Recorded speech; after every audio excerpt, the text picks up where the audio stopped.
I teach documentary filmmaking to students, and I start with Bill Nichols' quote that documentaries are a representation of reality.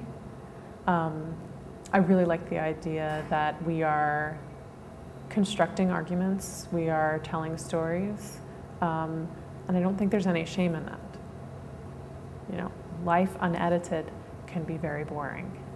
And our role as filmmakers is to zoom in on something, to pull something out, and underline it, highlight it with magic markers, what have you, to point something out to people. And to do that, you have to zoom in, you have to edit, you have to boost the sound of a certain word, you know, you have to work with reality. Other filmmakers also represent, you know, I do that a lot too with emotion. I just represent like the agony of somebody undergoing numerous surgeries to transform their face.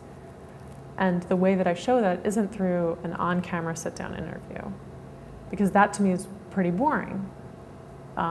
It's a show and tell moment. You're not adding anything to. So what can I add to her voice to represent that agony?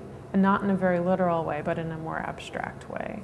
So documentary film has potential to be incredibly intimate through sound. And so a lot of my documentary films I construct from sound up. So I start with transcripts, and even if it's sync, start with the transcript, edit the words, put the words out on the timeline, and then start putting images to the words and see what kind of connections abstractly appear. You know, just put in a piece of unedited video and see what starts to develop in the timeline, listen to those words. And then also watch the dailies separately of a lot of B-roll. And then start to, outside of the edit room, make connections.